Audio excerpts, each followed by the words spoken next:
Well,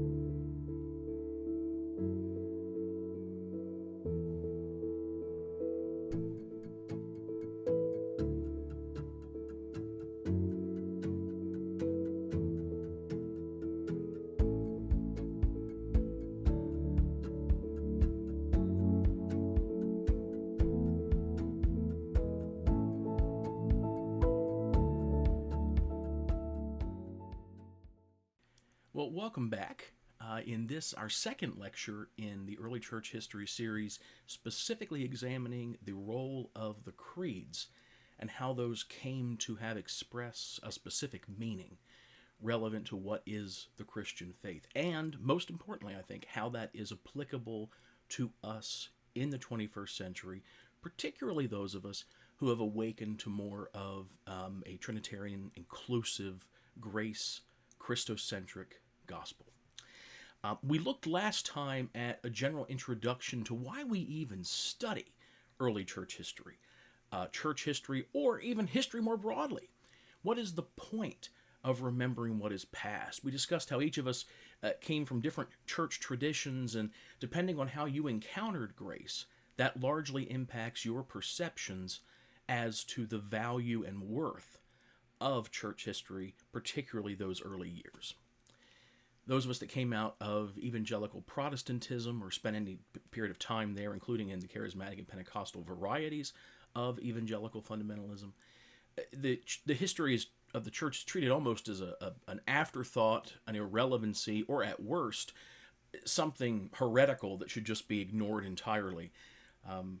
There is something that is incredibly off-putting to me with the arrogance of belief that your generation is the only one that really understands what God is doing, and everybody before us was a bunch of buffoons and morons, or had outright malicious intent. While there certainly are examples of malicious intent, there are equally examples of individuals who may have just been a little confused, or they themselves were double-minded, where one minute they're saying one thing and the next minute they're saying something quite differently. They are all human. That is what binds the church together. We share an identity, but we are in fact all humans. And as humans, we are capable of error. We change, we grow, we morph. We are organisms.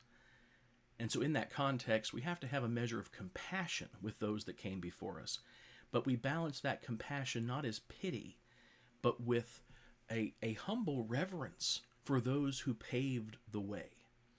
Even someone whose theology you completely disagree with from our past made their contribution in that some of the terms we now understand and have a basic language with which we are able to engage in debate and discussion.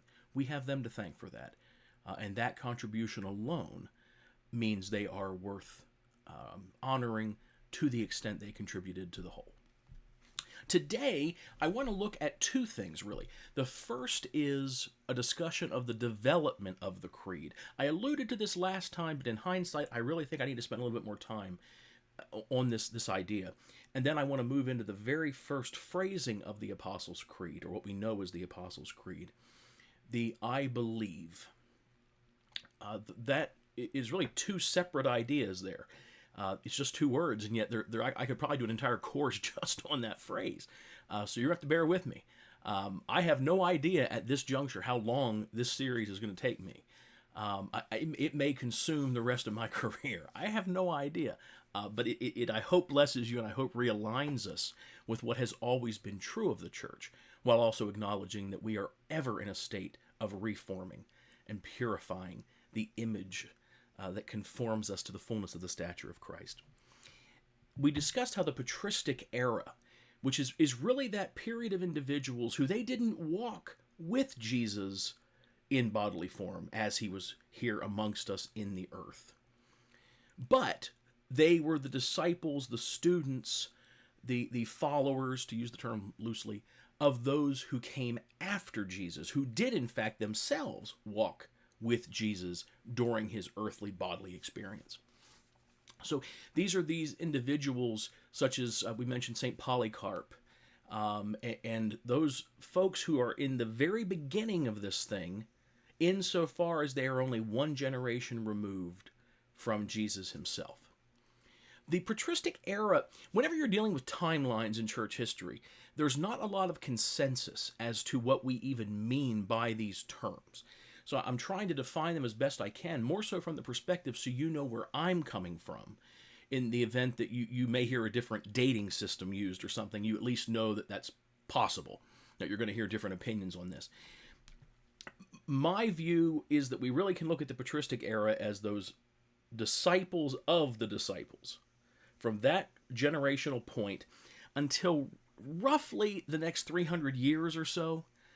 So we're looking at the mid to late 4th century into arguably even the mid 5th century. The patristic era is still in development. These are, again, patristic. These are paternal, right? These are the church fathers, these central figures who are carrying the gospel, but it's dawned on them that they need some kind of a structure to make this flow. That what the early church experienced, the constant persecutions, the belief that imminently Jesus was coming back in bodily form any moment. This is the generation that is beginning to rethink what the timeline of a physical bodily return of Jesus would look like. And which does get us into some of the unique first controversies in Christian theology of, well, is he coming back bodily at all? Those debates are happening by the 2nd century. Additionally, there's also conversations going on as to, well, he already did come back. It just, like the first appearance, wasn't what we expected, and so we overlooked it. Church councils end up being called to debate these issues. For our contemporary purposes, I think it's just, we don't need to get into the nitty-gritty of all that. It's fascinating stuff to do if that kind of thing interests you. But for our purposes, the real emphasis is there has never been consensus in the Christian faith. Look at the disciples and their communication with one another. They don't have consensus. Consider how much of the book of Acts and the epistles is Peter and Paul kind of throwing shade at one another. They're bickering. Paul makes some pretty hefty accusations against Peter, calls him a straw blowing in the wind.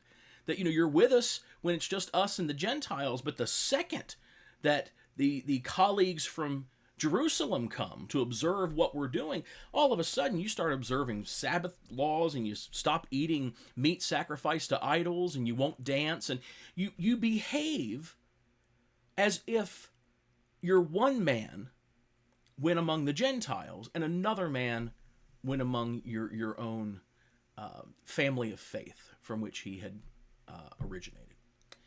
Those are pretty... St. Peter is upon whom the church is built, right? If you came from a faith that observes apostolic succession, they rarely trace that sucker back to Paul. They trace it to Peter. So Peter is the central figure in the establishment of the church.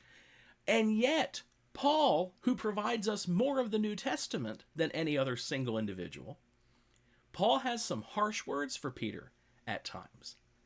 Instead of us getting bogged down in, so if there isn't consensus, then what does that mean about my faith? What should I believe?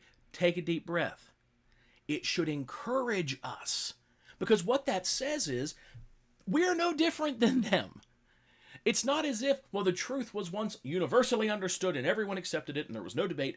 No, that has never been the experience of the church. We have debates that develop as early as the late 1st century where multiple individuals are claiming to be the central figure in different locations, different geographic locations. The bishop, meaning that they are the chief overseer of that region. And they end up fighting over territory, not like physical, like combat fighting, but, metaphorical fighting. They are bickering and arguing among themselves. They try to win over the disciples of each other. So church hopping and trying to rip sheep from other churches is not a new thing. They were doing it as early as the church was. Consider the Apostle Paul has to say that, I planted, Apollos watered. We each have done our job. He has to go out of his way to point out that it's okay that Apollos and I aren't doing the exact same thing. We are serving a common purpose, even if our callings in that purpose are different. So the patristic area covers, again, roughly the first 300 years after the first disciples have passed from the scene. So we're talking to the late 300s to the mid 400s, depending on the scale you use. You'll even find some Catholic theologians that argue it goes until like 750 or 765. I think that's a stretch. The Apostles' Creed starts out as a series of questions asked of candidates for baptism. So like when an individual will be coming forth to be baptized, the bishop, and if that term freaks you out, it just is the episcopos. It's the overseer, the chief elder of that particular geographic location. Right? They don't have internet, telephone. They're all of their organizational structures are geographic because they're bound by space and time. They don't have a lot of travel capabilities. And so the bishop or overseer, when you're being presented for baptism. Now, this is true whether this was an adult who was being baptized or whether this was a child being baptized. Infant baptism is present in the historical record, inarguably by the early 2nd century. But there's some pretty good evidence that it even predates that as far as in writing, where we actually have written proof that this was happening. As individuals would come to the bishop, to the overseer, the chief pastor, to be baptized, if it was an adult, they were asked the questions. If it was a child, the parents or stand-ins from the congregation would answer the questions on behalf of the child. And these questions were basically, do you believe this to be true? Let me make a series of statements, and do you attest that these things are true? Do you, quote, believe these things? By the mid to late 2nd century, these begin to be written down. Prior to that, there's a lot of references to them in written texts that occur later, but we don't have actual original written documents of this. Many reasons for this. One, a largely illiterate population, particularly among the Gentile converts to Christianity. So it was much easier to pass traditions on orally than it was to have them written down in a text that you can't read. But by the 2nd century, late 2nd century, we are seeing these verbally, orally passed on questions asked at baptism written down to a central form. And there's a little bit of ambiguity between the wording of some of these. Again, they were based on oral traditions, so they're not going to be identical across the board as they're finally written down sometime later. One could argue the exact same thing is true of the Gospels, right? The Gospels, we know, even though they are depicting events before the epistles, for the most part. There's a couple exceptions depending on how you date some of the epistles, but largely the epistles are written prior to the Gospels. The Gospels are nevertheless presenting information that occurred before the epistles, but they're being written after most of the epistles. So what does that mean for us? It means that this was not something written down from the beginning. St. Matthew did not sit down and scribe the book of Matthew. Okay? He may not have had anything to do with it. John is the only one that really we have a really strong and Luke, who flat out says who it is. Nevertheless, I digress. Church history is probably the easiest subject in the world to go off on bunny trails. So I desperately am going to try not to do that, but I need your grace and mercy. By the late 2nd century, they are starting to write these things down. And just as with the Gospels, they were passed on orally, and then eventually someone starts chronicling the stories as they heard them. And so there's going to be some ambiguity between the different Gospels. Why? Because people heard different variations of the story. Our faith and assurity in God is that He is capable to preserve that which needs preserved. And so when you encounter, how did Judas die? I don't care. It is not a central, my faith does not hinge on whether the account of him hanging himself or the account of him plunging to his death is correct. I do not base my faith on the death of Judas as the means by which it occurred. The purpose of the story is not necessarily its literal meaning, but its application to the broader tapestry, the beautiful picture of the gospel that the scriptural texts paint for us. How does it lead us to and inform us from Jesus? The clear Trinitarian references is pretty solid evidence that this triunity of God, God being one God, but three persons, Father, Son, and Spirit, eternally together, eternally one, eternally creating, eternally redeeming, eternally and collectively dying on the cross, that this uniformity of the Trinitarian concept is clearly found in these early questions that lead us eventually to the formal writing down of the Apostles' Creed. Here's why that's significant.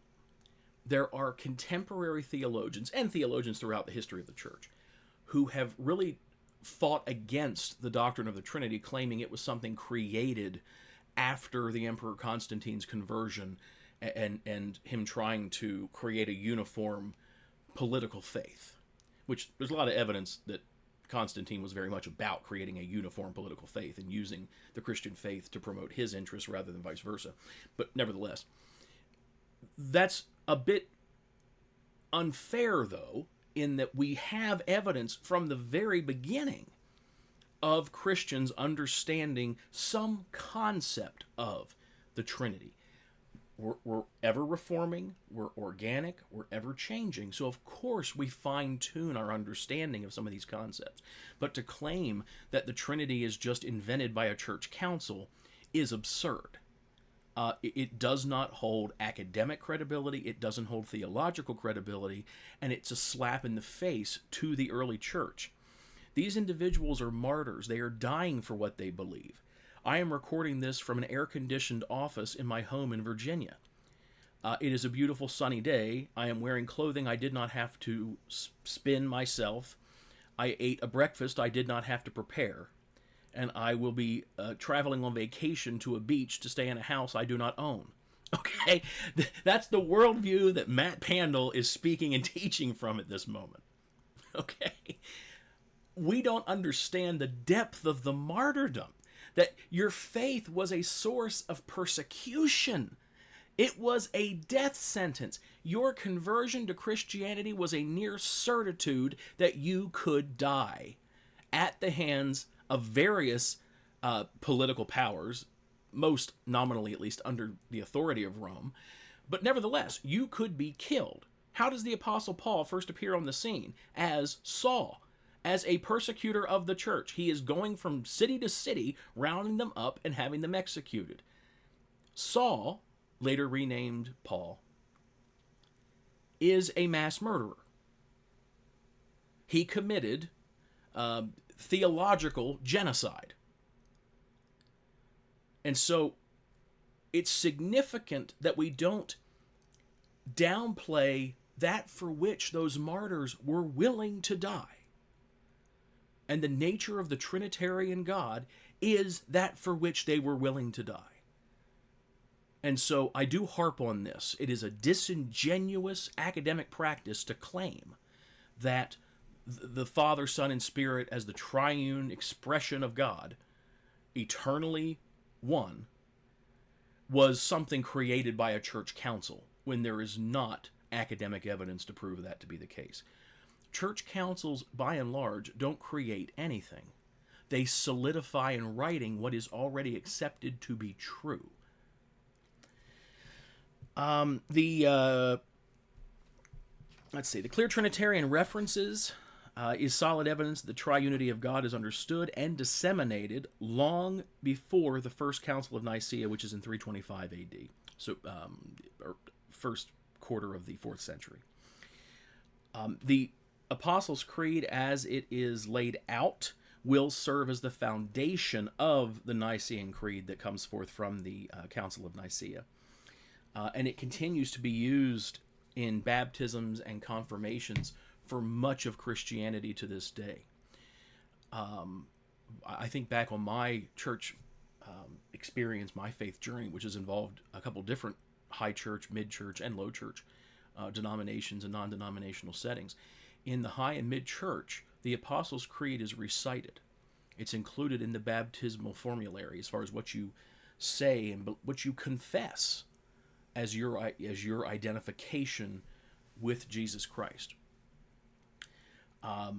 Put very loosely, what we term the sinner's prayer, that fundamentalist evangelical, say this, and it's your ticket out of hell type thing. It is a poor man's version of the Apostles' Creed. Now, the Apostles' Creed was never viewed as this means by which, you are securing paradise or something, as if there was a hell that God's out there to, destroy you in or something, or punish you eternally, depending on your, whichever view is least optimistic. That perspective is not what the Apostles' Creed was about. It's about you identifying with something, not saying something magical that's going to change your state somehow. But, now to speak out the other side of my mouth, what we call the sinner's prayer in contemporary Western evangelicalism, that is a poor man's version. It is, forgive me, it's a crappy version, a dumbed down version of the Apostles' Creed. So to say that you have no place for creeds and yet also hold to the sinner's prayer being a central entry point of the faith is a contradiction. It is an absurdity. I can already tell I'm not going to achieve my goal of getting us through the believe, but I do want to talk briefly about the I. The very first part of the Apostles' Creed is I believe. Interestingly, if you study how the creed is used in collective corporate settings, such as those churches that use it as part of their Sunday service on a consistent basis, some every Sunday, those who use it within the confirmational process, where they're being confirmed into the church, as common in faiths where you're baptized as an infant. Very quickly, I'm going off here, but this is important. The amount of effort and energy that has been spent by the church trying to debate whether baptism should occur of infants or not may be one of the biggest wastes of time in the history of Christian theology and the historical record thereof. And that's saying something, because there's been a lot of irrelevant fights. Here's my thinking with that. Follow me. If you are high church, okay, Lutheran, Episcopalian, Presbyterian, Presbyterian's mid-church, but Methodism, mid-church, Catholic, Orthodox, they routinely baptize babies, infants, and any age beyond, including adults. If you're baptized as an infant, someone else stands in for you, your parents. The congregation as a whole is asked to hold you up, to support you. You, depending on the tradition, may have godparents, those who specifically are called upon to nurture your faith and to be that which upholds you in the faith until you're old enough to understand what all that means and to make decisions for yourself. But if you're baptized as an infant, those same churches require that when you reach the age of comprehension, which is not a set age, it's a phase, where you're coming into your faith on your own. It's not your parents' faith anymore, it's your faith.